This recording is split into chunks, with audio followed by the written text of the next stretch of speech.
right. Hello, everyone, and welcome to the 306 Fantasy Football Podcast premiere. This is our very first kick at the can here, so we're gonna see how this goes.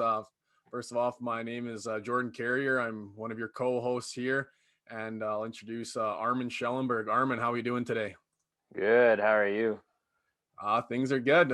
Actually pretty excited. Honestly, a little bit nervous. I was pretty excited about this. I thought, it's gonna be pretty low key. Just talk some fantasy football, but yeah, as soon as we kind of started getting the ball rolling here and just getting our prep as we got closer, honestly got a little bit nervous. But I'm Yeah, pretty excited. I mean, this is kind of one of those things we just threw together and thought, hey, let's make a run at it. But yeah. we'll Makes it a see. little bit more real when we're actually going Yeah, to it. absolutely. I'm sure there'll be some hiccups along the way as it's our first go at it, but it should be good. I gotta Um, say, I like how we're both wearing Prince Albert and a Battleford shirts here. there we go, repping Saskatchewan. There we go, Yeah. hometown, homegrown, hard press, not a sponsor. Okay, well, I guess we can start. Do you want to just maybe tell everybody a little bit about yourself, and then we'll kind of go from there. All right. Well, I guess my name's Armin Schallenberg. I'm a teacher with Jordan, and we both love football. I coach at the high school level here, and I was a trainer with the Huskies with football for 2 years, and I did do basketball for 2 years before that as well. Love the game, love to play fantasy football. I'd play if I still could, but in Saskatchewan we don't have senior rec football, so instead I play rugby to get my tackling in and running over guys. Right on. Yeah, like Armin had mentioned, we're both teachers. We both teach at St. Mary High School here in Prince Albert. That's kind of how we got to know each other through teaching there. We, like he said, we coach the St. Mary High School team, the senior and the junior teams. So we kind of get a little bit of football fix that way, and fantasy football. We in 2, 3, 4 leagues together, and Yeah. yeah, it's been good. Anyways, myself, Jordan, originally from North Balfour, live here in Prince Albert. Teacher as well. Big time sports guy. Love golf, football. I'm really any sports to be honest. Rec hockey. I'm also a referee as well too. So I ref all kinds of levels of hockey, basketball, all that kind of stuff too. So it's kind of what I do in my free time when I'm not teaching, or obviously then in the in season a little bit of fantasy stuff too. That's a big chunk of time. So Yeah. um obviously this one might be a little bit longer than usual. Most of our podcasts, I guess, are going to probably be around that 45-minute mark is what we're going to try and get. But this one, with the introductory episode, a few things, we're going to go a little bit about ourselves, why we started the podcast, stuff like that. But then we'll talk about the structure of the podcast and actually kind of go off with our first, I guess, first actual episode, the first content we're going to go through. I guess we might as well mention too, the first episode here is Free Agent Frenzy. So we're going to go over some of that stuff, favorite landing spots, stuff like that. But we'll continue on the way here. So while we started the podcast, I guess, I mean, much the same as everybody else, we love fantasy football. Consumes our life for a large portion of the winter, um, and I guess like I mean that's what we talk about, right? Hey, Armin, like at school and lunch breaks, whatever. We're talking fantasy football, so I mean that's something obviously we enjoy doing. Yeah. Yeah. And a lot of the teachers at our school too talk with them about it.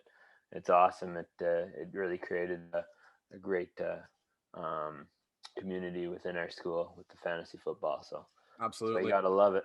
Absolutely. So I guess the more or less of the actual how we started or why we started. Me and Armin talk fantasy football lots, start decisions, trade discussions, all that kind of fun stuff. And one day Armin kind of hit me up with the, hey, you know what, you should start a podcast. I think that'd be kind of something interesting. Have you ever thought of consider doing something like that? And I was like, well, long story short, I guess I have but I mean, as much the same as everybody else. It's, do I have the time to do it? Is anybody actually going to listen to it? Well, we're still going to find that one out if anybody actually wants to listen. But Yeah. um, it was one of those ones where it's like, okay, this probably ain't going to happen. And then all of a sudden, Armin's like, well, if you want to do it, like I would get on board with that. And then the idea kind of started snowballing, and all of a sudden, I was like, all right, well, I guess we're actually going to do this here. So, and I guess moral of the story here, well, here we are. Yeah, it's a wild ride, and you know what? What's the worst that could happen? Nobody listens, and we had a nice conversation about fantasy football. That's the thing, exactly. Hey, for those one or two people that decide to check in with us once every couple of weeks here and hear what we have to say, it's no different than people overhearing us in the in the lunchroom or something like that, you know. So Yeah. that's the thing. It's like I said, if it goes for a year and we had some laughs along the way, that's more or less why we're doing it. And I guess, well, I will mention it kind of segues nicely into the next little segment here, but we will be talking about our I guess I would say one of our bigger concern leagues, like our bigger concentration leagues. We have the ones that we pay attention, maybe are cost a little more money or maybe the more interesting rules and stuff like that. But obviously our St. Mary League, our at school league, we just bumped up from 12 team to 14 team league just because we have such a high interest. We'll probably be talking about that one quite a bit. And I know that some people back at school, back at work, they've got a little bit of interest and we got a little bit of buzz going that we're actually starting this podcast and going to talk about just some of the crazy stuff that league's seen, some of the funny things. And I mean, I don't want to spoil too many things, but man, even just from the past year, some of the stories that we could tell, like from guys literally drafting on the wrong draft board and auto drafting one draft and thinking he's in the wrong draft to just like bizarre trades to I don't like I mean it was a weird year to begin with, but there's a lot of content and we'll definitely be getting some of those folks on if they want to join. Yeah, for sure. Why not? It'll be a laugh. It'll be a good memes for the memories. Absolutely. So, as we might as well, I guess I have it next, but let's talk about some of the leagues we're in. Armin, you want to kickstart? Let's like maybe give us like your top three focus points, maybe your top three focus leagues. Let's go through there first. All right. So I guess I'm in two redrafts. The top one though is that St. Mary League. You know, gotta have the bragging rights at work. So gotta focus hard on that one. I do have a little bit of bragging rights there as I won the championship, not this year but the year before. So I got my name on the belt. It was proudly displayed in my room for a year there, which felt great. And now I'm just fighting to get it back for next year. Another focus league then is my keeper league. That one I'm the commish of. And we just started keeper this year. So next year will be our first time actually keeping players. Interested to see how that goes and how keeper kind of changes the way you draft and everything. It was really interesting to see our draft and how that played into it. And then lastly, I'm in one dynasty league. That's one of the other ones that I'm in with Jordan here. And in my third year, or I guess third off season with that league, still regretting a trade I made with Jordan in my first off season there. But we'll talk about that one later. Yeah, that one was one of those ones. And trades, the one like some trades you look at face value and you think, okay, like this person ripped this guy off or this guy's, and then especially dynasty perspective, all of a sudden 2 years down the road, it's like, oh my god, like why did I make that trade? And but that was one of those ones where at face value is like actually really fair, to be honest. And then all of a sudden you look at it a year and a half down the road, and it's like, oh boy, that wasn't a good one. Guys, I'll give you my three. So much the same as Armin, two of the three are the same. St. Mary League, I don't know if it'd be number one for me. It'd be probably maybe 1-2 kind of thing, because that St. Mary League, the money, whatever. It's not much, but it's more the bragging rights. And it's if you have a bad beat or something happens, like people know around the school, like there's 14 of us and everybody's running their mouth. And you know, that's like how I enjoy leagues. So I'd say it's probably one of my more enjoyable leagues for sure. But I'm also in a big money league. We call it the Tall Cows because it's high stakes. You know, Tall Cows, a little bit of a good dad humor there. So that's a big focal point just because it is a high financial investment. And I do co-own that with a friend of mine, used to teach at St. Mary too. So we co-own that one together. So that is a big focal point. And then probably the third one I would say is the same one that Armin had mentioned, that we're in a dynasty league together, which I'm now taking over as the commissioner. I'm going to make a few changes and a few transitions in that one, but it is a fun one. It's not super interactive. It's getting better as we try to get a few people on board now. It's a 10-team league, and I'd say probably 6, maybe 7 of them are pretty engaging. So it's definitely got a lot better, but that's definitely the rundown of my top 3. But that St. Mary one, I'll tell you, that's, like I said, the money's not there, but man, is a fun way to get the school year going a little bit and get the draft. And like I said, we'll talk about that league quite a bit throughout the podcast here and way we do things and funny stories, yeah, all that kind of good stuff too. So I guess I might as well talk about the structure of our podcast. I guess I'm just going to pull it up here. So currently, right now, we are in the off-season process, which means that we are only be doing a podcast once every about 2 weeks. So we'll record most likely either on Monday or Tuesday, and then the podcast will get dropped on that said Wednesday. Structure, what the listeners, I guess, can expect. You're going to see segment to start the day. Well, first of all, we'll kind of just go through how the weekend was and stuff like that, and then we'll get into the insiders and headliners segment we like to call for news and stuff like that. Anything important that happened around the league, trades, signings, injuries, anything of that sort. Then we get into a episode related keep trade cut, and I guess that's the fantasy football equivalency of the screw one, marry one, kill one kind of thing. The three people the what you're gonna do to those three, I guess. So that's the fantasy football equivalency of that. And so we'll have one of those per week in the off season. Then we have some sort of segment. I know myself and Armin, we both come together with some pretty unique off season segments. I don't really want to rifle too many of them because I don't want to give too many of our ideas away, just so we can keep checking in. But some are just Canadian aspect related for fantasy football, dynasty perspective, a few mock drafts. I don't know what else am I missing here, Armand. That without giving too much away, that kind of covers it. Yeah, so I guess it's just. I guess we could say what are we planning for the next one, I guess. I don't have it in front of me here, but I can maybe backtrack and take a peek. I can't remember if I think it might have been the All Canadian team. I can't remember if we have the All Canadian Fantasy Football Hall of Fame team or whatever the heck we were going to call it. I can't remember if it's that one or if that's maybe 2 episodes for now. But anyhow, we can go back and we can take a peek at that regardless. All right. So we got, and then we'll go with like I said, the keep trade cut, some sort of segment that we're going to focus on, and then we wrap it up with a segment that we like to call the ice cold hot takes, because sometimes they're steamy and they're going to be good, and sometimes they are going to be ice cold, and yeah, some of them are going to be good, some of them are going to be bad. And I guess the nice thing about the hot takes is that only time will tell. So we'll see how that goes. I guess anything to add about the off-season segment there, Armand? I guess I can maybe mention what our in-season will look like, but anything to mention about just the off-season? We're gonna try and keep it interesting, entertaining, take some new looks at it, and let's have some fun with the off-season. Really dive deep into some topics and have some fun with it. Absolutely. So I'm just going to pull up here. I might as well mention it while we're going on. I will mention that the in-season, I know that does seem like it's a long ways away, but I'll just kind of give an expectations of what to expect. The in-season, you would see insiders, headliners, the segment. We talk about the news, rewind and reactions. So just kind of going over the week to week, starts of the week, where we'll look at streaming quarterbacks, streaming tight ends, and then that outside the top receivers and the outside of the top running backs. So the guys that we just want to give that a little bit of bump of confidence going into that week. Then we have a segment called the Canadian Player Profile. Now, the Canadian Player Profile is something that's just unique specifically to the 306 Fantasy Football podcast, where we're going to isolate, or we're going to select a Canadian player, and it doesn't have to be offensive, it can be defensive too, and we're just going to talk about that person. We're going to promote Canadian athletes in the NFL.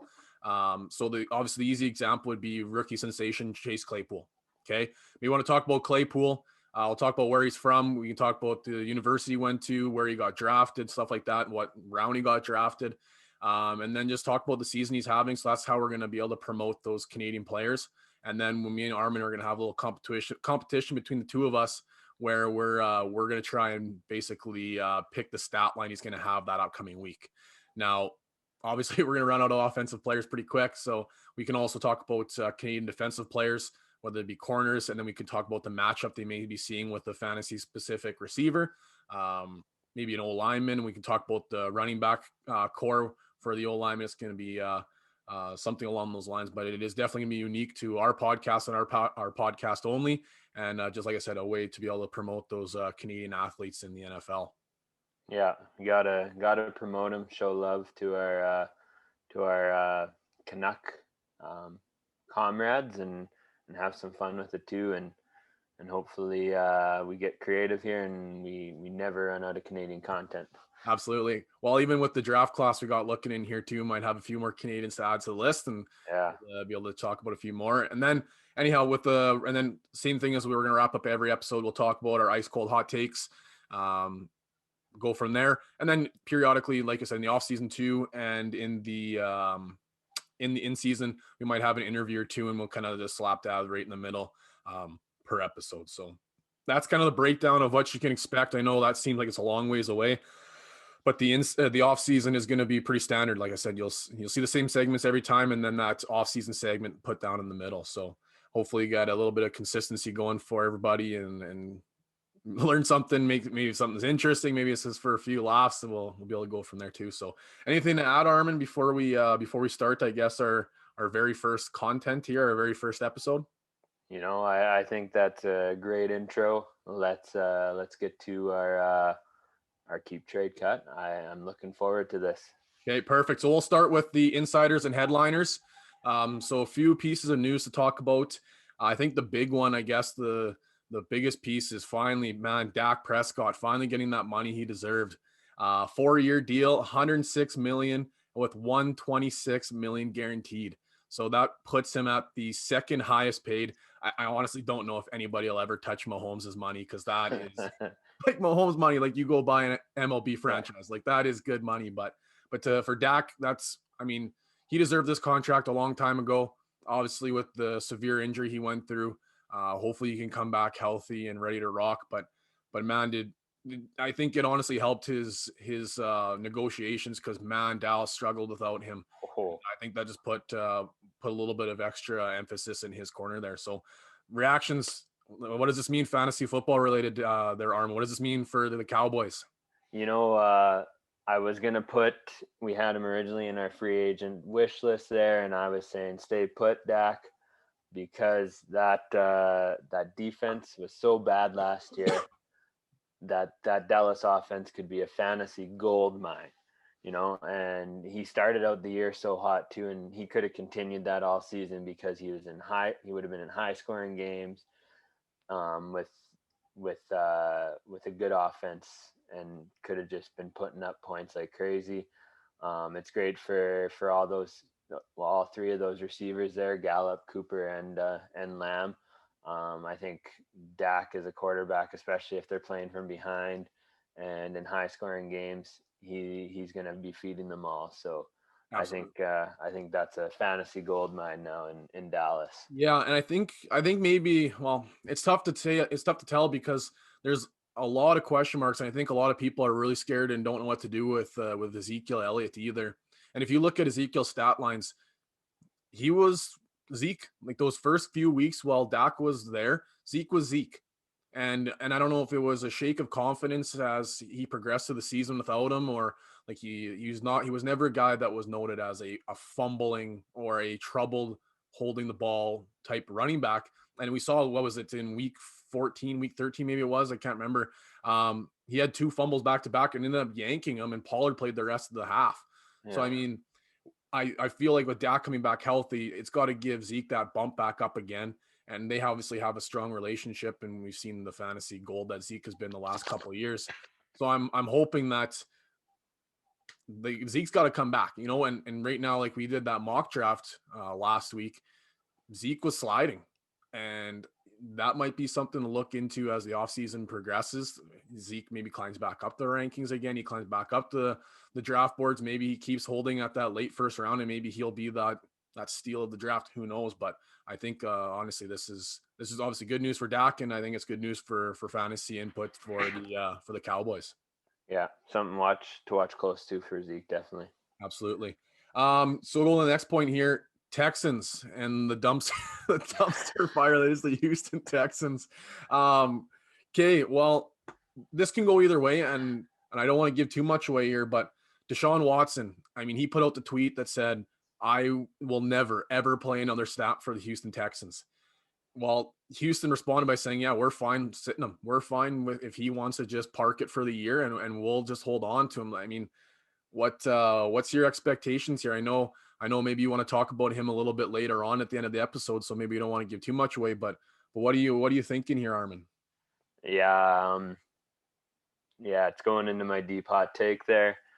Um, it's a wild time. That's all I gotta say. Yeah, maybe I'll Right give my now. reaction. Maybe I'll give my reaction. 'Cause I don't want to give yours too far away here, but I mean, I think the chips are all in Watson's pockets here. Like Houston doesn't have a leg to stand on. That organization is just falling apart.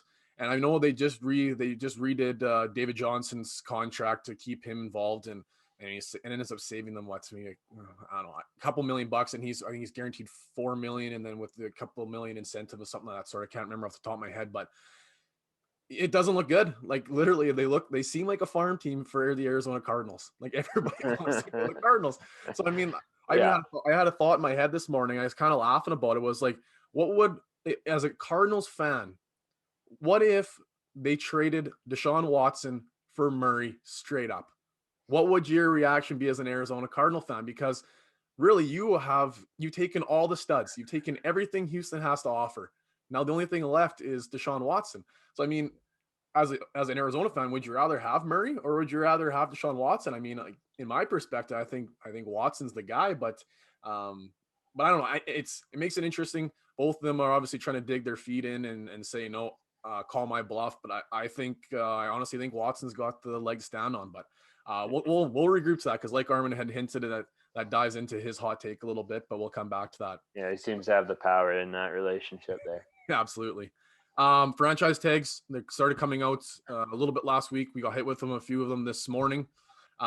Two big ones to talk about is Allen Robinson, Chicago giving him. I mean, it was kind of expected. I wasn't too sure if it was actually going to come or not, but Chicago giving Allen Robinson that franchise tag, so he is going to be staying a Bear, and Chris Godwin getting the franchise tag from Tampa Bay, so same thing, staying put. What's your initial reaction there to those two, Armin? I'm a little sad for Robinson there. He's kind of rotting away. His talent is being wasted. Like, you look at the numbers he's putting up, and I'm going to talk about this and keep trade cut a bit, but the numbers he's putting up on such a bad offense is like, oh, if he could just go somewhere where there was competent QB play or consistent QB play, he could run it up and he could be a really good Tennessee receiver. But it's hard to keep projecting him to have these great years unless something changes in that offense. Especially the potential for him to be a one on a good team. Like there was talks he might have been the two on a really good team, which then I guess, like, for him, like, football related, that's awesome. Like, that's what he wants. But for fantasy related, then it takes a step backwards. So it's kind of hard to tell. Like, is him being a two on a good team better than him being a one on a crappy team? It's hard to say, but I mean, unfortunately, we'll never know because Chicago's locked them down. Like, that's an unfortunate aspect. Yeah. And then Godwin, fantasy wise, that hurts him. Career wise, that's probably good. He has another shot at a title. It sounds like Tom Brady's going for it again, trying to go for his eighth, and that's great for Godwin, but bad for fantasy managers of Godwin.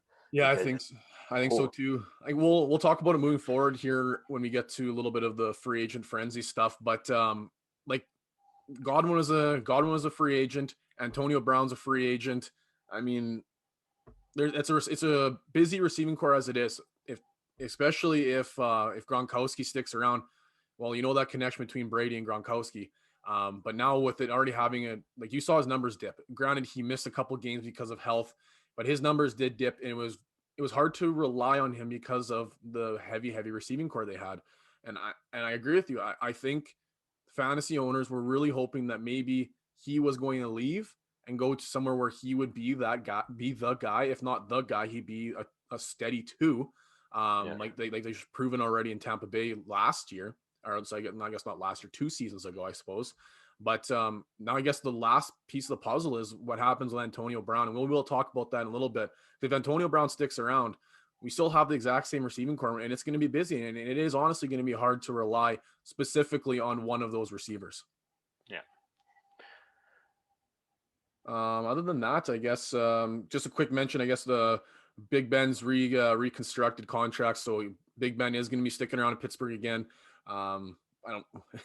I mean, if you were happy about that last year, like it's tough to say. Like, is it going to be more or less the same? Was his shoulder really bugging him that much still? Does he have anything left in the tank, or is it going to be one of those things where the ball's in his hand for 2 seconds and it's out? I mean, it worked for Pittsburgh in the first handful of games, but as you saw towards the end of the season, teams are picking up on that, and oh boy, did it got gross in a hurry. So, yeah, I mean, that's not super big news, but I mean, it's worth mentioning that for those Pittsburgh receivers, that they are going to have Big Ben for another season. And I mean, hey, a bad Big Ben is still better than a terrible Mason Rudolph. So, I mean, well, I guess only time will tell. So, I guess that gets us into our second segment here. Keep, trade, cut.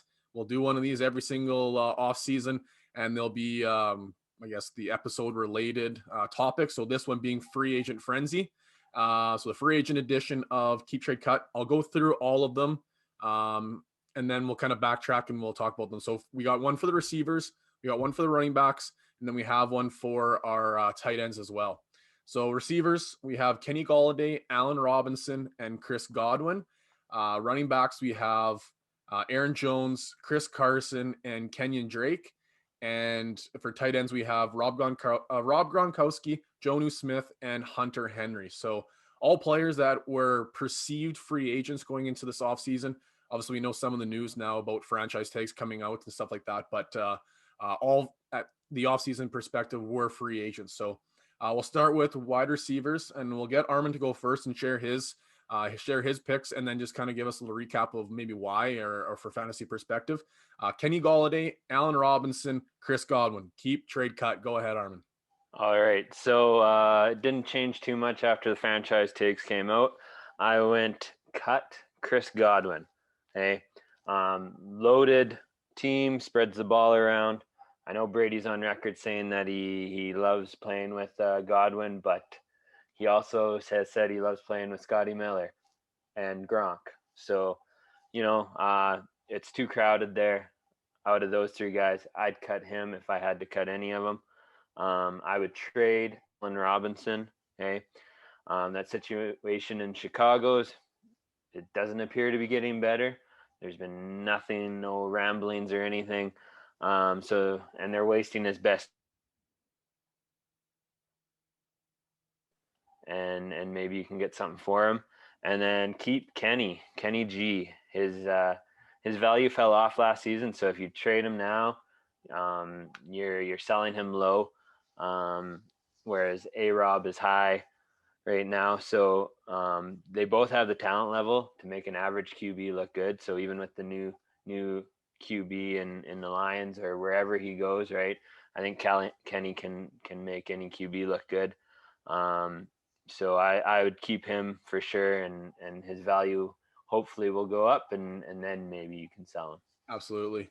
I'm pretty similar, I guess, in the sense that I'm cutting Chris Godwin as well too.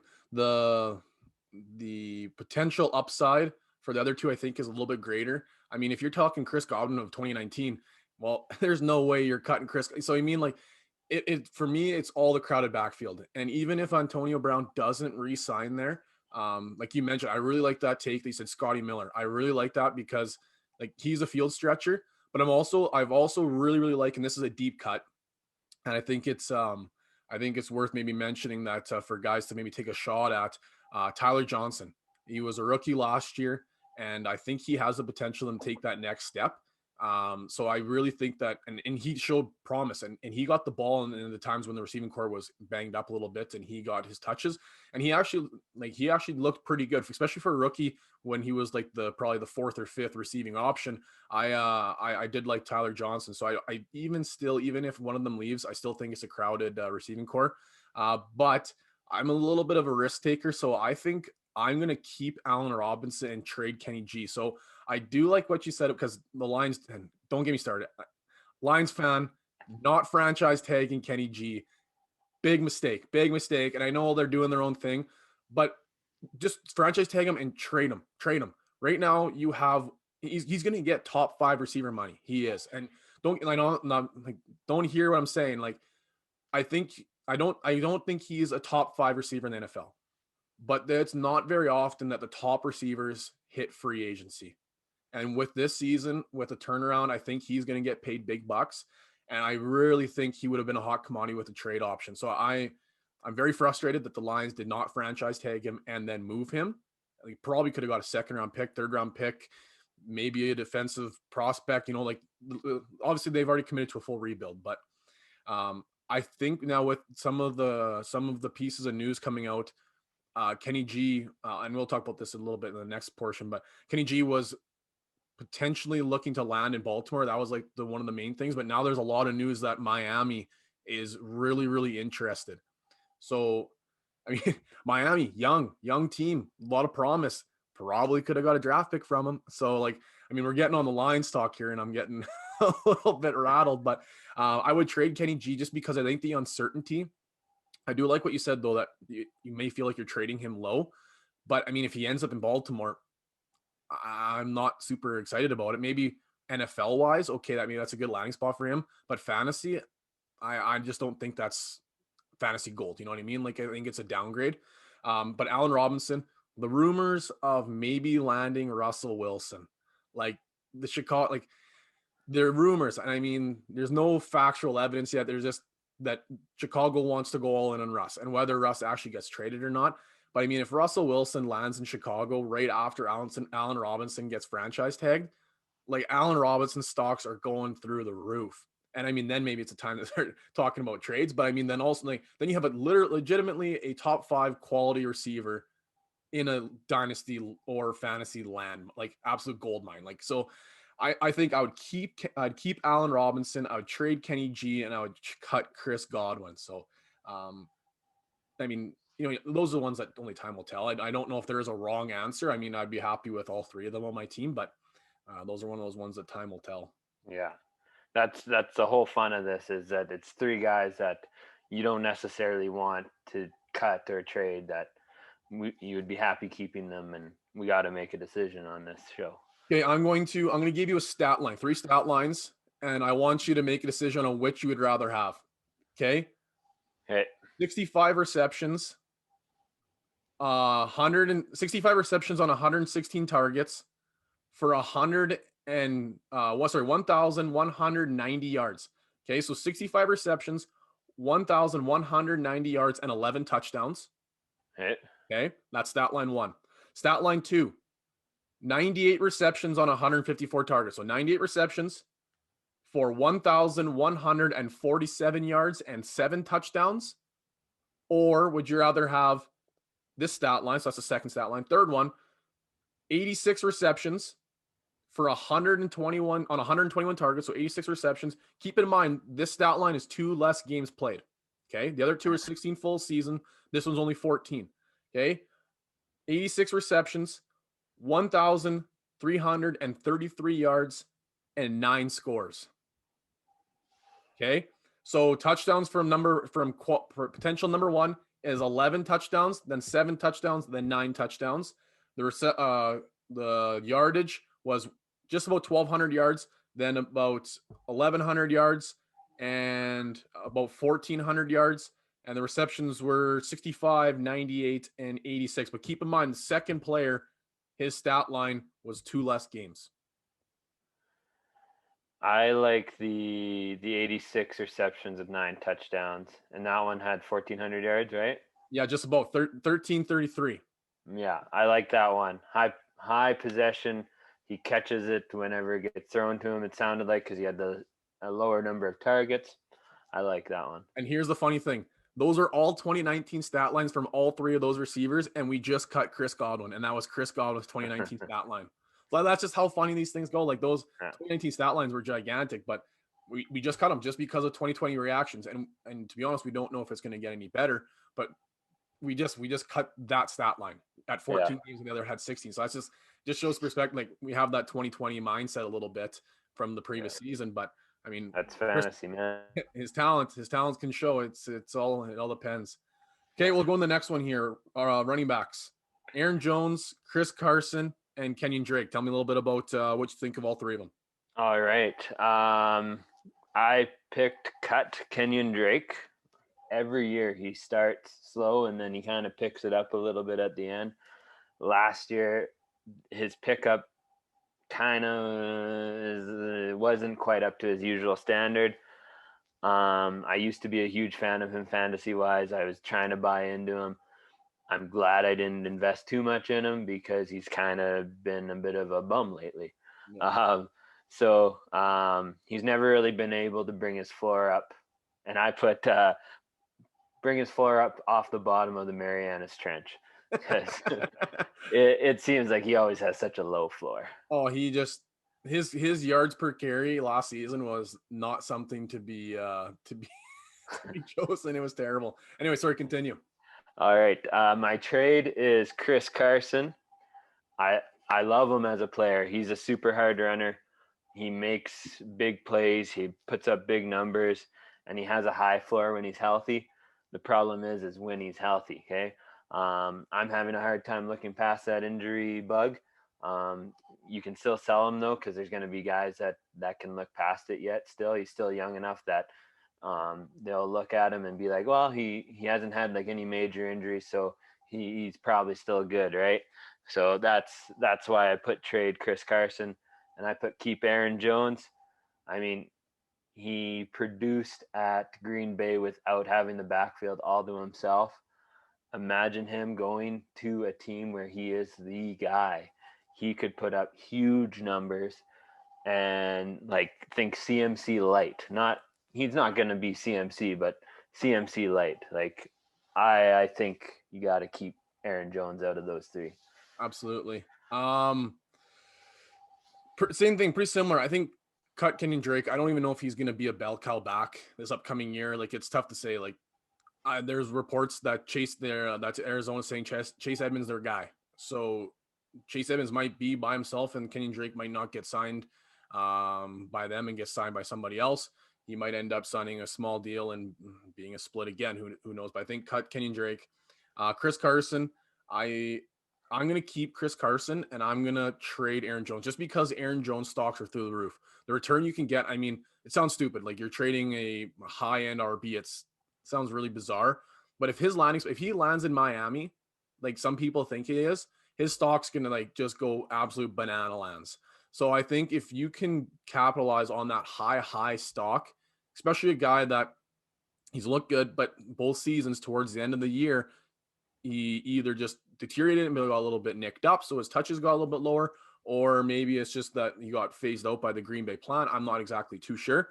But I think if he goes someplace else, it's hard to say what his exact landing is going to be. But right now, the intrigue about Aaron Jones, about free agency and where he's going to land, I think is quite high. So I'm going to trade Aaron Jones, get a haul, and I'm just going to hope, like you said, the Chris Carson injury bug is a thing of the past. I mean, like looking at Chris Carson's stat line this year, it sucks. He played 12 games.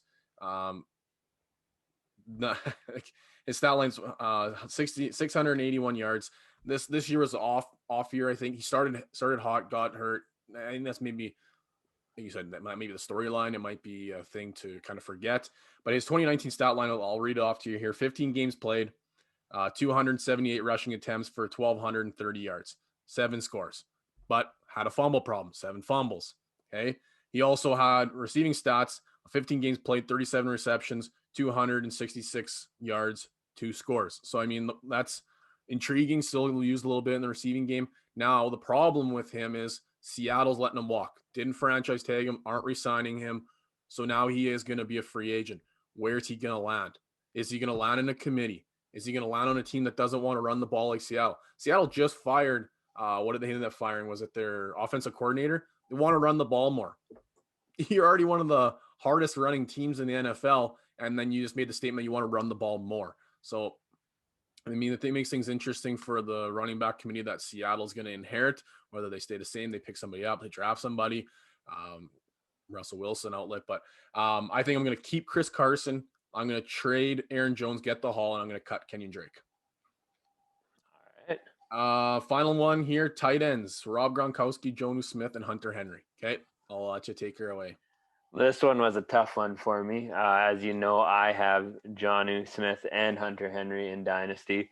So I was kind of like, I want to keep both those guys. And then so I went with Cut Rob. Okay. I mean, if you have considered trading because you get value for him based on his championship performance, that would be his only value. Like, I think the rest of his career is going to be just those championship runs kind of thing. Mhm. He's going to be saving his body during the season and turning it up when it matters. So I don't think he's going to produce big numbers until it comes time for that the trophy. Okay. Yeah. Then I'm going trade Hunter Henry, right? He finally had a full season. He looks good, but is he going to reach great or is he going to get injured again? I'd trade him now. Well, he's had a full season and there's a little bit of hype around him. Let's move on from him. Okay. And then I keep Jonnu Smith. Last year he looked legit. Like when he got the ball, he looked legit. He could end up being the number 2 guy behind AJ Brown in the receiving game there. And I think there's gonna be even more growth from him this year. Like he looks like a good solid tight end there, and he's gonna be on the field all the time for blocking in their run game, and then that's gonna open him up in the passing game even more. Yeah, I mean, this is a tough one. Like to me, like the tight end position's a crapshoot, and unless you're a top 3 tight end, it's a crapshoot. So for me, I was thinking about this. Well, Hunter Henry injury prone, Jonnu Smith not really proven to the point where like he looked pretty decent, but he had 8 scores. Like he had 8 touchdowns. Yeah. Like that number is like gonna come down. Like if you weren't, so I'm gonna put this in perspective. The Tennessee Titans offense, play action, absolute, like run the ball first, then release, boot out, find somebody. And AJ Brown is a huge body. You're gonna find him. But if you don't find the tight end in a play action offense, where are you going to find him? You know, so if he goes somewhere that maybe doesn't run that play action, I don't know if he has the skill set to just be off the ball, beat the defender. I don't know if he has that. So 8 scores. I mean, you take those scores and you bring them down to Hunter Henry numbers. Hunter Henry 4 touchdowns. Like, and in a position with tight ends, it's I would argue that it is very touchdown reliant. Like, here's the thing: Rob Gronkowski finished 8th at the tight end position. Jonnu Smith finished 9th. Hunter Henry, 15th. He played 14 games. Gronkowski played 16. Jonnu Smith played 15. And Hunter Henry played 14. So, I mean, the 2-game gap. How does Hunter Henry finish 15? Well, the touchdowns. Gronkowski had 7. Jonnu Smith had 8. Hunter Henry had 4. And now I got to ask yourself, is that Hunter Henry issue or is that Herbert loving the one read? And I think maybe it's the latter. So I think I'm going to keep Hunter Henry. Even though like I think like he might have that next level jump. So I think maybe I'm going to keep him just for the potential upside. Man, I want to say cut Gronk, but I think people are so high on him after watching him in the Super Bowl, you know, like you mentioned, I like, know. like I think I'm going to cut Jonnu and I'm going to trade Gronk. Gronk was elite. He was the number 1, number 2, you know, like forever. Gronk. And everybody's like, oh, he's washed. He's done. It's over. And I think to a point it might be true. And everything went right for Gronk this year. Like 7 scores, that's good. And now is that because he shook the rust off and got ready for, and it was midseason form? Or is it because just things worked out? Now we talked about the busy backfield, but in Super Bowl, they showed Tom Brady likes finding Gronkowski and he's real good at it. Yeah. So I think you can, it's tough to say. I think, especially with him being the 8, I think you might be able to get a little bit more from him, especially name face value. So I think I'm going to keep Hunter Henry, trade Gronkowski, and I'm going to cut Jonnu Smith. And I feel like that one's going to bite me in the ass coming back. But I don't know. That's the tight end position is a tough one. And I think unless you really have one of those top 3 guys, the rest is a crapshoot. And we're going to talk about that in season stuff like that when we do like our streamers of the week and stuff. But man, that tight end position, that's something else. Yeah. Okay, well, our segment here, free agent frenzy. Okay, we'll talk about wish lists, predictions, where you want guys to go versus like where you legitimately think they're gonna go. I mean, we got a lot of names here. I'm gonna rifle off through some of the major names. We'll go position by position. I'll rifle through some of the names, and then I'll let you go first, Armin, and we'll go from there. I'm sure we'll spend more time on the receivers and the running backs. Tight ends, a little short and sweet. Quarterbacks, more or less like who's gonna be a backup, I think. But we'll go quarterbacks. Dak Prescott, we had him on the list. Signed Dallas, big bucks. So obviously, no longer free agent. I've got Jameis Winston, Alex Smith, Mitchell Trubisky, Tyrod Taylor, Cam Newton, Andy Dalton. And then I'm going to put these in good measure here. They're not free agents, but Russell Wilson and Deshaun Watson. Because, I mean, their offseason is seemed as close to free agent frenzy as it could be with all these trade rumors. So maybe we'll talk about the free agents first. And then I'm going to maybe throw a little 2 cents in there about like maybe you think potential landing spots where you think I know they're not free agents, but trade value if they do get traded or they don't. Well, we'll go for that. I know I won't talk about Deshaun yet because I know that for you that's at the latter end, but maybe you can talk about like your favorite destination or something for him. But is there anybody stands out for you there, Armand? Well, you know what? I want to talk about Alex Smith. I think if Brady or not Brady, if Breeze is retiring for real, I think Smith going to New Orleans would be great for him. You look at his season that he had with the Chiefs, where he was putting up huge numbers, and he looked like he was like going to be in the MVP conversation, right? It was MVP discussions around that season for him. There's weapons like that in New Orleans, and they play the style that Alex Smith plays already. I think it would be a great fit for him.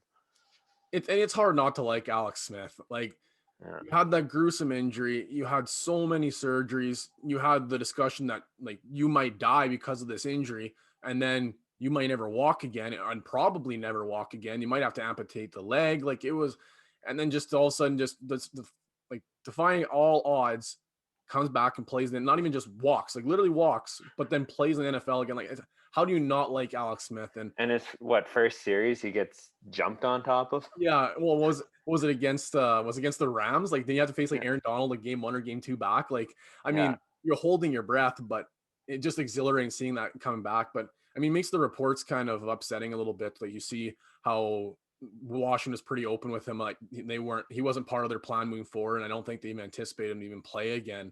And so basically, he was on the outside looking in the entire year. And I mean, it's nice to see that a guy obviously comes back and shows he still got it, and well, let alone plays football again after something as gruesome as that. Yeah. You know, Jameson Winston's one guy I like to talk about a little bit. Terrible quarterback, like just not a very good NFL quarterback, but there's fantasy gold there. You saw that for 2019. Yeah. What do you have? 30 interceptions, but he was still like the number 5 or number 6 quarterback on the year. Like I can't remember the exact numbers to be off the top of my head here, but I mean, he threw 30 picks and he was still like fantasy gold. Yeah, we had to bring in the Winston rule in our league. That's right. I forgot about that. In our St. Mary League, we vote on new rules at the start of the year when we do our new season revamp and stuff. And that was actually I forgot about that because I got burnt by him so many times. I was like, okay, I'm going to propose this rule that we actually make it -2 points for interception rather than -1 because he was still putting up 35 points and he would have like that one game he had 4 picks. He still put up 31 points. Like it doesn't even make sense. You don't deserve those points. So I think he's an interesting free agent. Landing spots. I mean, he's already in New Orleans, like you had mentioned. I think that's a potential candidate. Just I'm interested to see what they do. Like they signed him on for the 1 year. I don't know if that's because they wanted to see what he can do as a like on the practice squad or something. Like they may want to test him out. But one spot I think would be interesting is at New Orleans. I mean, the obvious answer like Chicago, all the teams that actually need quarterbacks, but I can't see Chicago actually jumping on a Jameis. Like I don't think that's much of an upgrade for them. But fantasy perspectives, could you imagine Jameis like absolutely throwing like 300 yard game targets just strictly to Allen Robinson? Like Allen Robinson's going to come down with 200 yards because I mean, who else is going to throw the ball to? Like, I mean, he's going to throw 6 picks, but Allen Robinson might have 5 scores a game. Like it'd be fun, but I just can't see it. Anybody else you want to mention? Well, for me with Winston, I put Atlanta actually. Oh yeah. I put the Falcons. they could be moving on from Matty Ice, maybe looking for the next guy after him, and with Ridley and Julio there, he's got big bodies that are going to save him from interceptions, I think, with those two Jump guys. balls. Yeah. So, they'll win the jump ball and he's going to air it out to them. And those guys are guys that will love that. So I think he'd be a good fit there, honestly. Yeah. The other team I think that might be worth mentioning too. I mean, any quarterback landing there it all depends on whether Houston does end up trading Deshaun or not. I think that would be obviously a landing spot where somebody's going to need to go because they don't have the draft pick to take a quarterback, and then unless they end up trading for that pick, which I don't know how they trade for that pick, they don't have much to give up anymore, and unless they get in return for Deshaun. But I'm sure quarterbacks like Alex Smith, Jameis Winston would be able to fill right in. Mitch Trubisky, like the guys that be able to fill the void.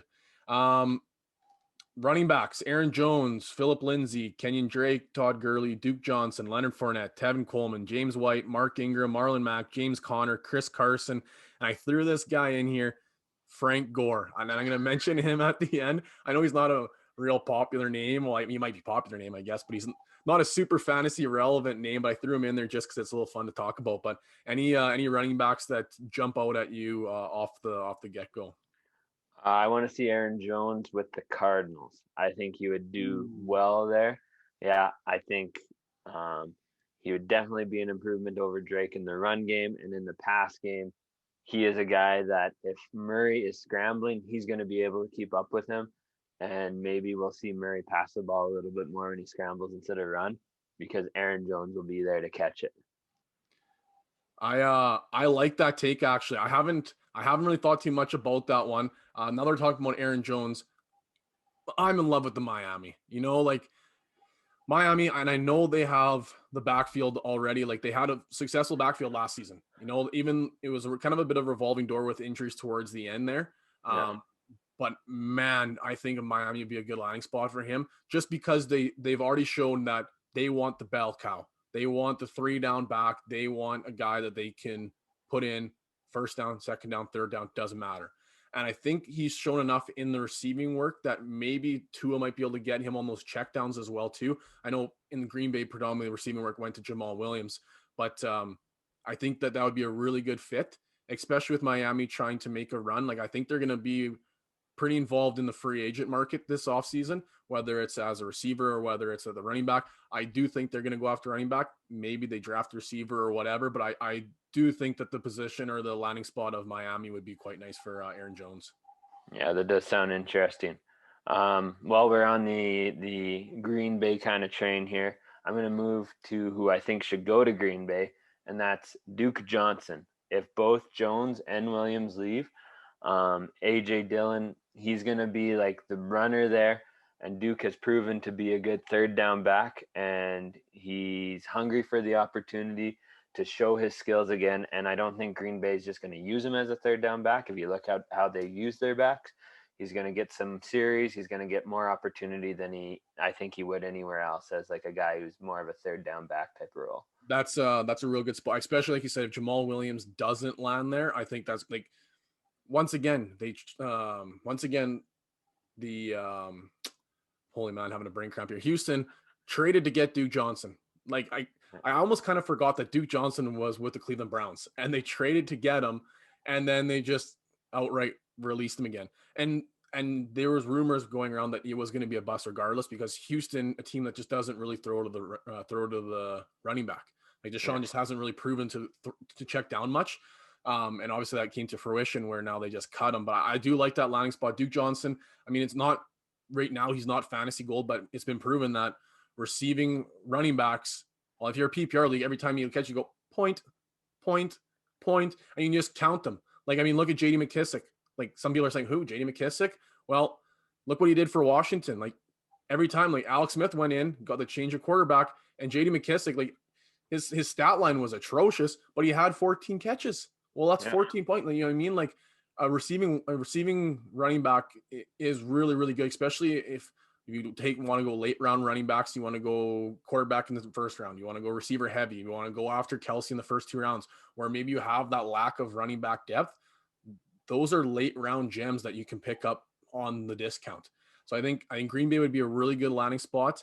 I also had down there going maybe to Indianapolis. I know Indianapolis, they have like, this isn't like I think he's going to go there. I think it would be a good fit. Carson Wentz checking the ball down. They already have Jonathan Taylor as their bell cow, but I think with their receiving work, maybe Duke Johnson be able to catch the ball there. I think that would be a nice fit. But I mean, who knows? Duke Johnson is one of those ones where I think regardless of wherever he goes, it's going to be a good spot just because of the receiving work, as long as it's not a super crowded. Like I think Indianapolis, because of Carson Wentz, I think he's so sick of trying to scramble that he might actually be able to find a good check down.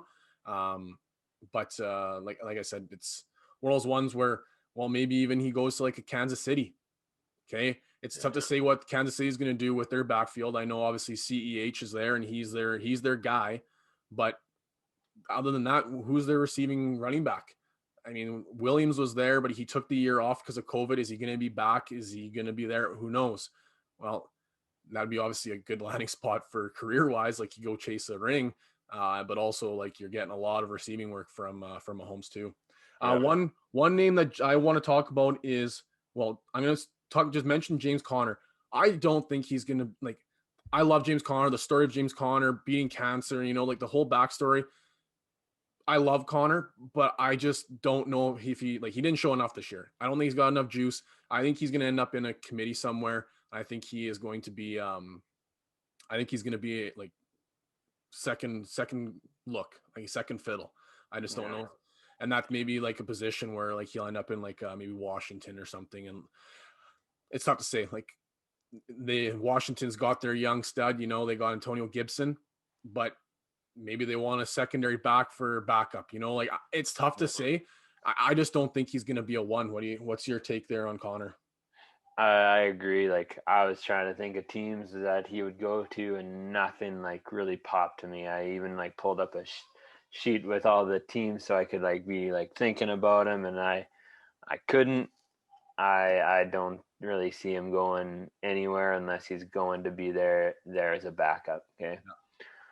Any other names? I know there. I'll mention Chris, like Kenyon Drake, whatever. Todd Gurley, washed. Leonard Fournette. I think he played himself into maybe a landing spot somewhere. Like he looked, for a guy that got cut, I think he looked pretty decent this year. But I do want to talk about Chris Carson, but I'll let you take a swing at somebody here first. Hey, I'll swipe at Fournette there, seeing as you laid him out. Yep. And I think he's going to Seattle, and I think that'd be a good landing spot for him if they're moving on from Carson.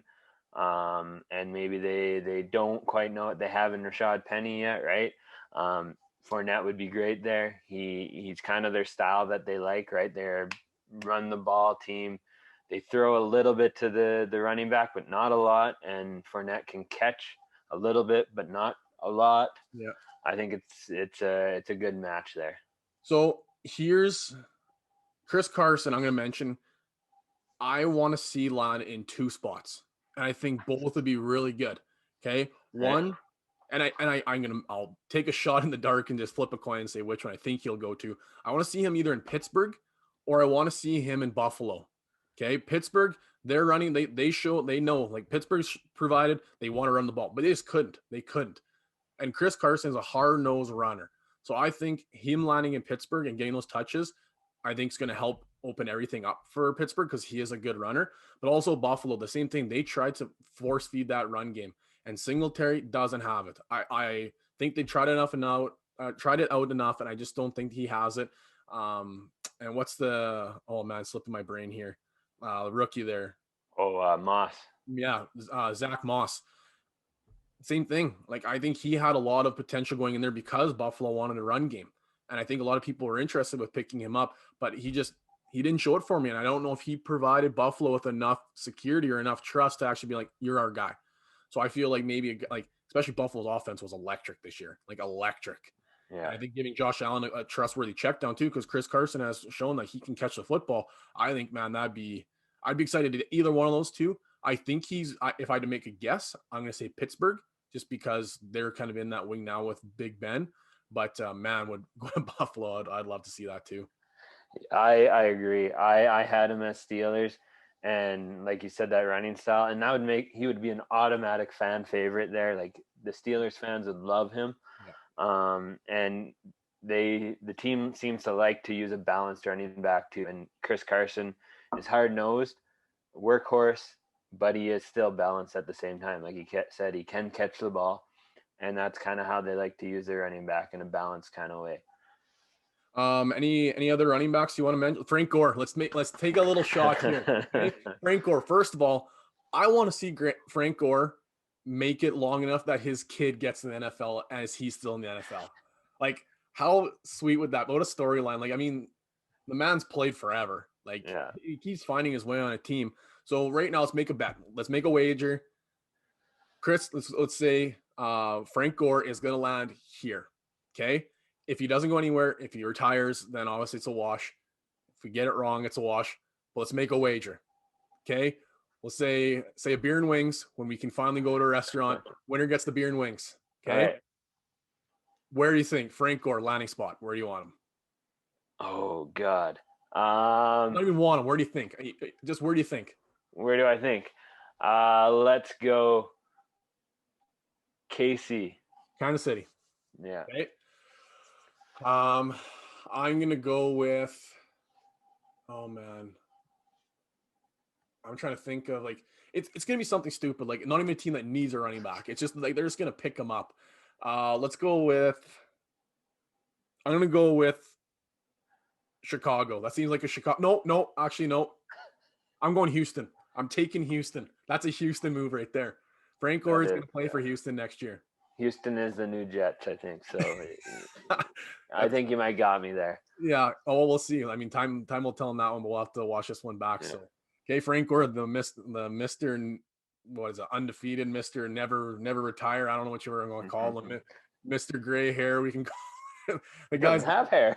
The guy's been in the league forever. So, let's go receivers. Then we'll quickly go through tight ends, and we'll wrap this bad boy up here. All right.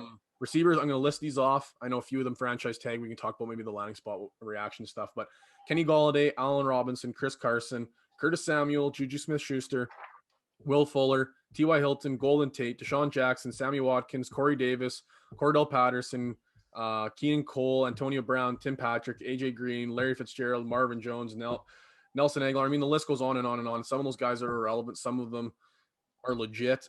Some of them may be just they've had a good offseason. They might land somewhere, but obviously some big names in there too. So let's start kind of checking a few of these off here.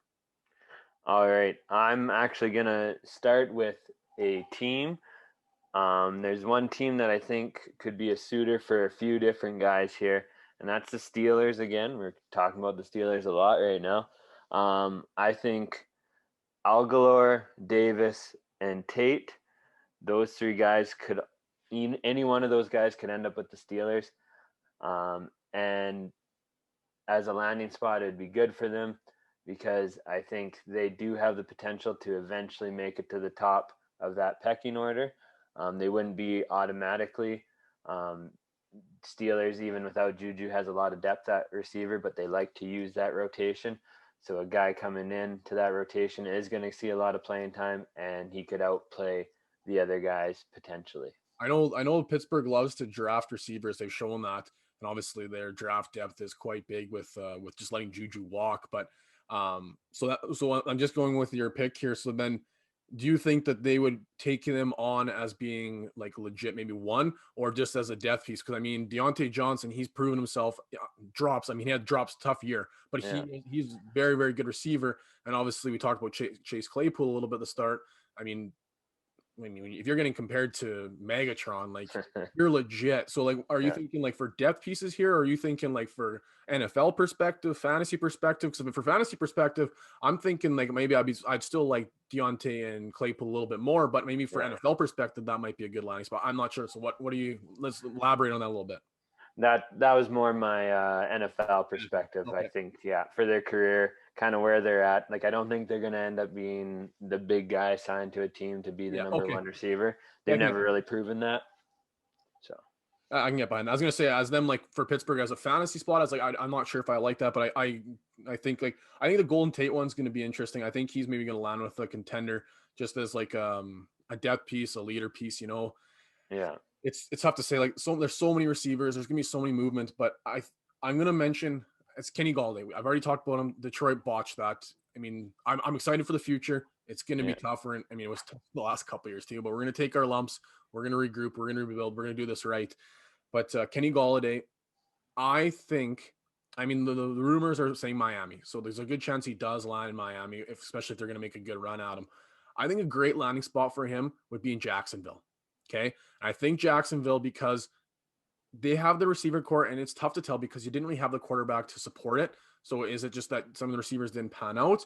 But I think if with getting a new shiny toy at 101, like Trevor Lawrence, you're gonna want to surround him with elite, not let's see where they're at. Like, he's gonna be a rookie. You got to surround him with elite. Like, look what happened with Herbert. You surround him with elite talent, and he's gonna flourish. Okay, look at Yeah. Josh Allen. I know this, he's been in the league for a couple of years now, but you give him a true one and they're gonna flourish. You know what I mean? So I think you need to give Jacksonville a true one. I don't know if anybody has proven it yet. I think they have the potential to maybe step up to that level, but I think they need a true one. That's why I thought maybe the interesting point was like Allen Robinson going back to Jacksonville. I mean, the notion of them going back or whatever. Obviously, franchise tag, so he's gonna be staying in Chicago. But I do think Kenny Galladay to Jacksonville would be a nice landing spot, and I think that's not going to hurt his dynasty perspective or fantasy perspective, because like I said before, the Baltimore landing spot was like Kenny Galladay is going to drop, but now if it's going to the Jacksonville, I think that is something that fantasy owners can get excited about. All right. I have Galladay.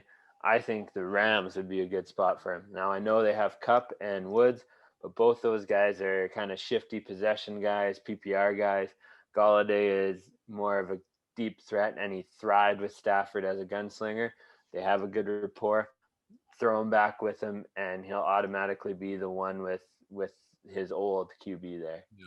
I think that's going to be an interesting one. Like, running the Rams, they have like their depth, like, or their cap hit is not ideal. So I guess if they get interesting with their cap, that's definitely something. I think that maybe could have been something that could have happened with if the Lions would have signed him, trade him. Like, I Yeah. think that's something can happen with the cap as what the Rams have. I think it might be a little bit difficult, but man, you weren't wrong about the Stafford Kenny G connection. Like that, as a Lions fan, I shouldn't say two, three of my favorites are now gone in the same season. Like, we have Marvin Jones on the list here. That's who I got my jersey. I loved Marvin Jones, loved him.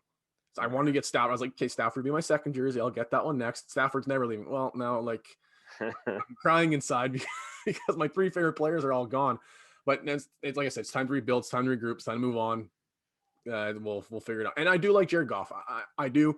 I don't know if he's the answer. I think he kind of just had a bad rap there with the last couple of years, but I mean, you know, I'm on the Detroit wagon again here, but seeing as you said Marvin Jones, I got to say I think he's best off staying in Detroit with Goff. I think his style of receiving works well with Goff if they get him doing his style of play. he's so underrated, and Right. every year he's a sleeper. Like, Yeah. if you compare the stat lines, compare Marvin Jones and Kenny Galladay's stat lines, and last year's obviously a different situation because Kenny Galladay didn't play much. But if you look at their stat lines for 2019, 2018, 2017, you look at their stat lines, they're almost identical. Like, they're almost identical. Now, Kenny Galladay is a little more consistent, but Marvin Jones, that big playability. So when they finished at the end of the season, they're really, really close in rankings. But Kenny Galladay is a second, third round draft pick in the last couple of years. And Marvin Jones, you can get in the 6th, 7th, 8th round. Yeah. So, I mean, I think he's just a sleeper, and I think he's got that high upside ability.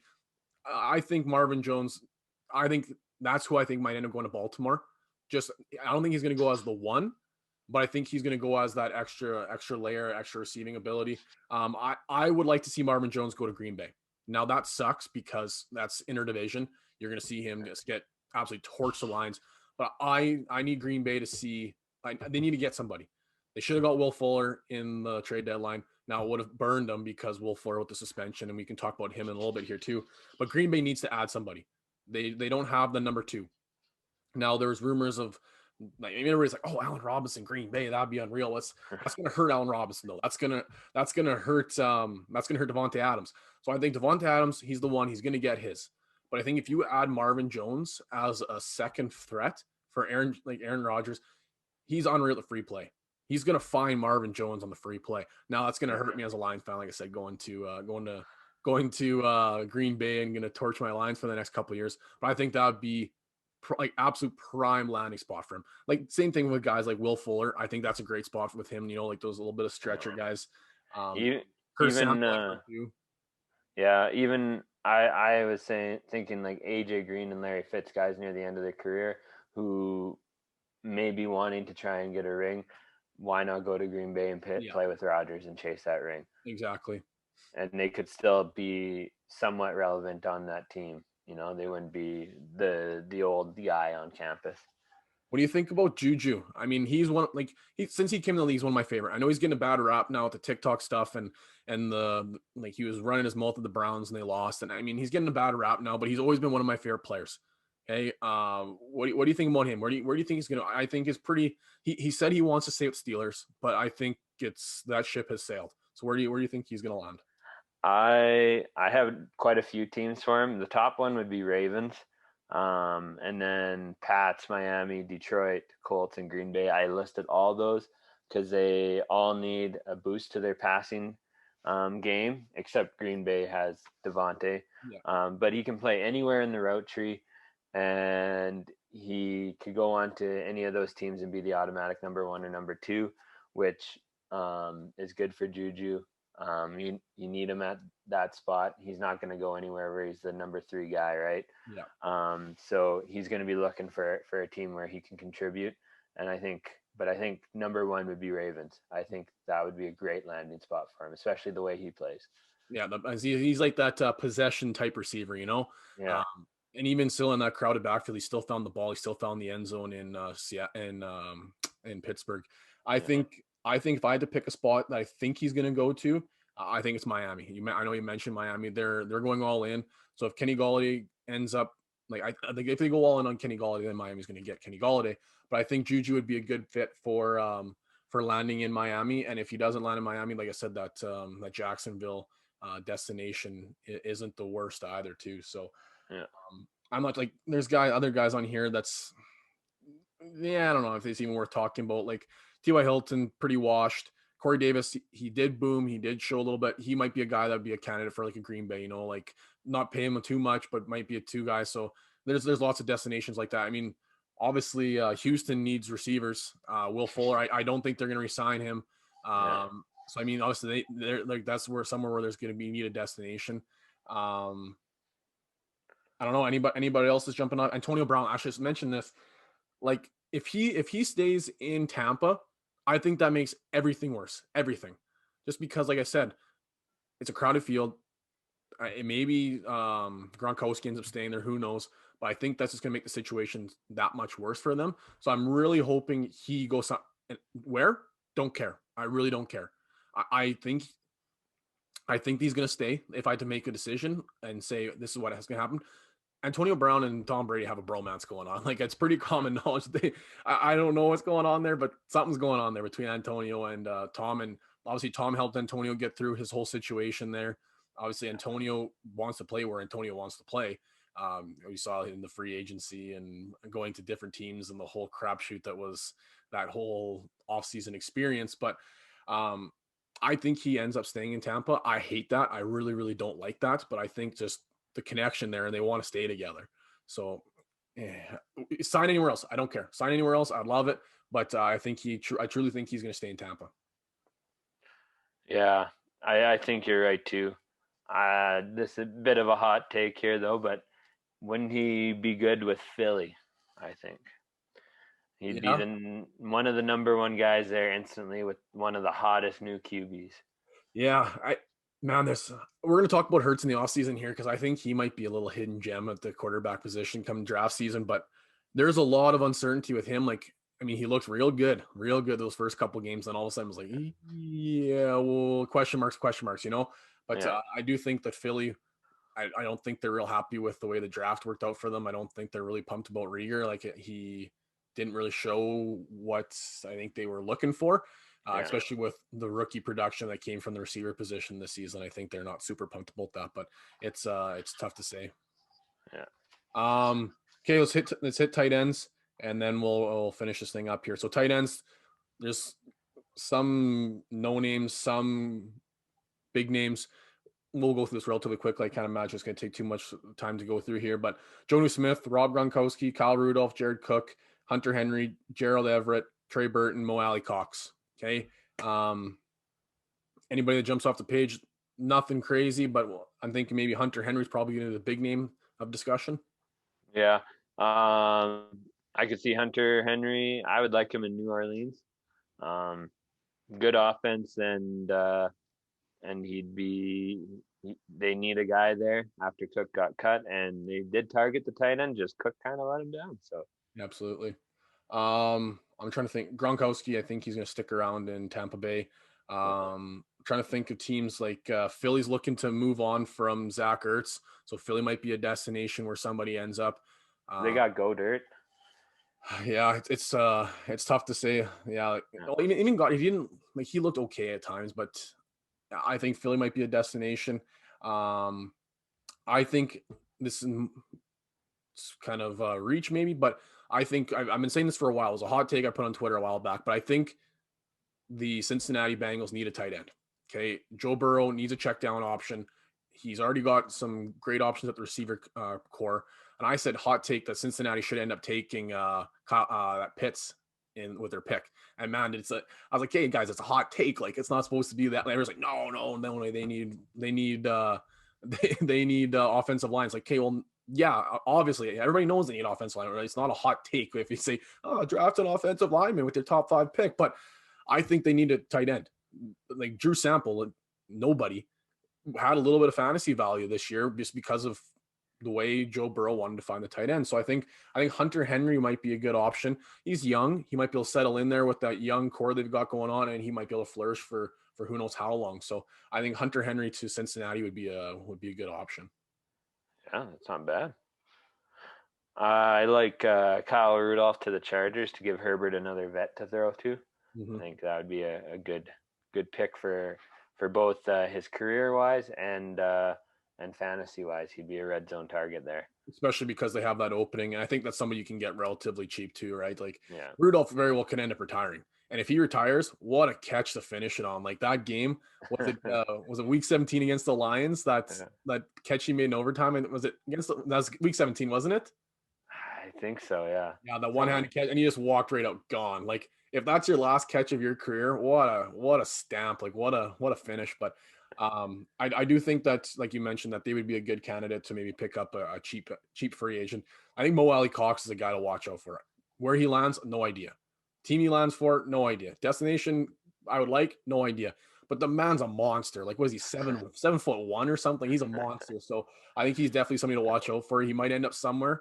He might be interesting to be able to pick him up. I guess that kind of does it here for the free agent frenzy. Final segment, and this is gonna be the one for every single episode from here on out. Ice cold hot takes, and we'll be able to kind of check these out as we go back in time and be able to watch the episodes over again and see which of these come to fruition and which of them are just like bad ideas and bad takes. But ice cold hot takes, Armin, hit me up. All right, Deshaun Watson is not going to be moved by the Texans. He will sit out of the season, and he will get traded to either the Colts, Broncos, or Seahawks. It's hot. So you think he's going to sit out the entire time? You think he legitimately will just bench himself? I think so. I think he's done with his time there. If he plays, he's going to be pulling a James Harden. What James Harden just pulled off in Houston, he's going to do the same thing. He's going to lend him the fat suit. He's going to come into training camp looking like he put on 300 lbs. Yeah. Harden's fat suit. So then, Kate, let's make this a little spicy then. If you had to say, what week do you think he's going to get traded? Like in the off season, like second half of the season, let's make this even a little bit more pinpointed. All right. Well, as of right now, Houston has nobody else at quarterback. So I think they got to make that trade before the season actually starts if he's not going to play. So it'd be probably like training camp at some point. I don't know if there's exhibition this year. Yeah, it's tough to say. Yeah, if there's exhibition, maybe after 1 or 2 games. And my hot take, I'm saying he's going to the Broncos. Go the Broncos. It's the one thing about the holdouts now. It's kind of hard to tell exactly what's going to happen, just because they made the new rules and stuff. Like because of all those RB holdouts. So like he will be like literally not taking a paycheck. Like I don't think, like, I can't remember exactly how it is, and I should check it out and try and pull it up here. But like I remember, like I think it's like you literally don't get paid. Like if you end up Okay. holding out after an X amount of time. I can't remember how it all works, and I should pull it up here. But I I mean, if he like he his tweets, he truly does not, he will never play a game there again. So that's why I Yeah. think, like, who's bluffing. I just can't see Watson bluffing. So I mean, I don't know if it's like the hot take is that he just actually bent, like, and does get moved, and it takes that long. I guess it's pretty spicy, but something that definitely can come to fruition. um my hot take is, it's a hot one, like, especially now that the news came out today, with some of the franchise tags. It does get a little bit more spicy, but I'll explain why I think the way it is. So my hot take is that all three of the top free agent wide receivers, their situation for fantasy is gonna get worse. Okay, and it's a hot one. Okay, but here's what I'll go back up to my list here. Kenny G lost Stafford. Okay, it was a very pass heavy offense, and Stafford loved finding Kenny Galladay. And even if he didn't like finding him, he had to, because the Lions were behind so frequently. Now, I think wherever he goes, can he be a key point in the offense? Yes, but I don't think he's going to get as many targets, because I don't think there's any team that's going to be as pass heavy as the Lions had to be in the past, because they've always were coming from behind. So I think regardless, just by just standard numbers, teams aren't going to pass the ball as much. So I just can't see his. I mean, it might work out good. He might maybe end up getting more touchdown options because of a better offense, but I just can't see him getting the same fantasy output that he did in Detroit. Um, Allen Robinson, force fed by a bad quarterback and an emergence of young receivers in Chicago. Okay, so him now signing it. I don't know. Is Trubisky going to get signed by them? I don't think so. Okay, so that leaves with Nick Foles. Now, Nick Foles, I don't think is the answer either, but he just can't keep getting force fed the ball. I just can't see it keep going like the way that it is. So I think the numbers for him are going to go down. Now, the only way that this is really going to bite me in the ass is if they end up signing a big name quarterback, or trading for a big name quarterback, and then all of a sudden he gets going. But I just don't see him continuously putting up the numbers that he has. I don't think it's going to get better. And we saw that the young receivers like Mooney starting to take over a little bit. I think that the ball's going to start getting distributed a little bit more. And the final one, Chris Godwin, boom season with a pass heavy offense with a high level offense, passing, interception, quarterback. So his big numbers we talked about, we both cut him. Okay, we both cut him. We didn't like his situation, but in 2019 he had that big year. Well, that was because of a quarterback that aired it out. Like, same as the situation where way heavier pass offense than they needed. So through lots of picks, and now with the busy receiver core, I feel like his numbers are going to go down, especially with the chemistry going with other receivers. He doesn't get the targets in the end zone as much.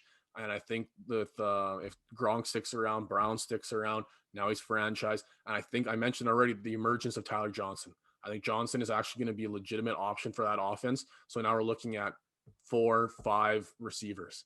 Okay, Chris Godwin's elite. He is. But I don't think his situation is going to get any better than we saw in this past offseason, or his past season, because they didn't have an offseason. It took him a while to get the motor going. He was hurt a little bit. I think he ended up being the outside receiver looking in. So I think his situation didn't get any better either. Now, this is a hot take. This I can go for 3 here. I mean, we already got franchise tag. Where Kenny G goes, it might get way better, and I might be sitting here like, oh, Jordan, you're an absolute idiot. It's like, I don't know. But it's 3 reasons. It's a hot take, ice cold hot takes. Who really knows? And that's kind of just the fun of just speculating and making wild decisions, and going back and saying, hey, either you're a real idiot and people forget, or like you can say, hey, remember back when a couple of years ago or a couple months ago I said this? Yeah, like, I'm an absolute genius. But that's just the fun of doing the ice cold hot takes. um I guess that kind of does it for the bit. And this one ran quite long. I mean, this is our first one. We had the introductions. We're figuring this out as we go. But anything you want to maybe add here at the end, Armin, before we wrap this thing up? You know, I was quite happy with how this went, but let's keep it going. See you again in another 2 weeks. Yeah, wasn't as many speed bumps as I anticipated. I don't think we're gonna have to do too much editing. Actually, I think this is actually went pretty well. So that was our free agent frenzy episode. Thanks for listening. I guess this was a trial by fire episode number 1. Hopefully we'll be able to do this. Like I said, the off season, every 2 weeks we'll be able to drop one on Wednesday. So our next one won't be for not, like I said, another 2 weeks. I'll have another episode. We'll give a little sneak peek what the preview type of the episode will be a couple days before the episode drops. But give a little shout out to the St. Mary Football Fantasy Football League. If you guys are giving us a listen, I know you're probably all 3 of our fan base for the first episode there, but we definitely fed some ideas off you guys leading up to the start of this idea, the podcast actually taking off here and doing our first episode. You're part of the segment creations and some of the discussions and stuff like that. So give a little shout out to the St. Mary Fantasy Football League. And I guess that'll do it. Thanks for listening today, you guys. Give us a subscription. There'll be a subscription button below. Would love to get the subscription from you guys. Follow us, give us the listens as the episodes come out. Give us a follow on Twitter, 306_FFB for 306 Fantasy Football. That's the same handle for our Instagram, Instagram at 306_FFB. And like I said, give us a like and subscribe on Instagram or on YouTube, and share the account. We'll slowly grow this and keep having some fun as we're talking fantasy football. Take care, guys. Have a good week, and see you soon. Take care, guys.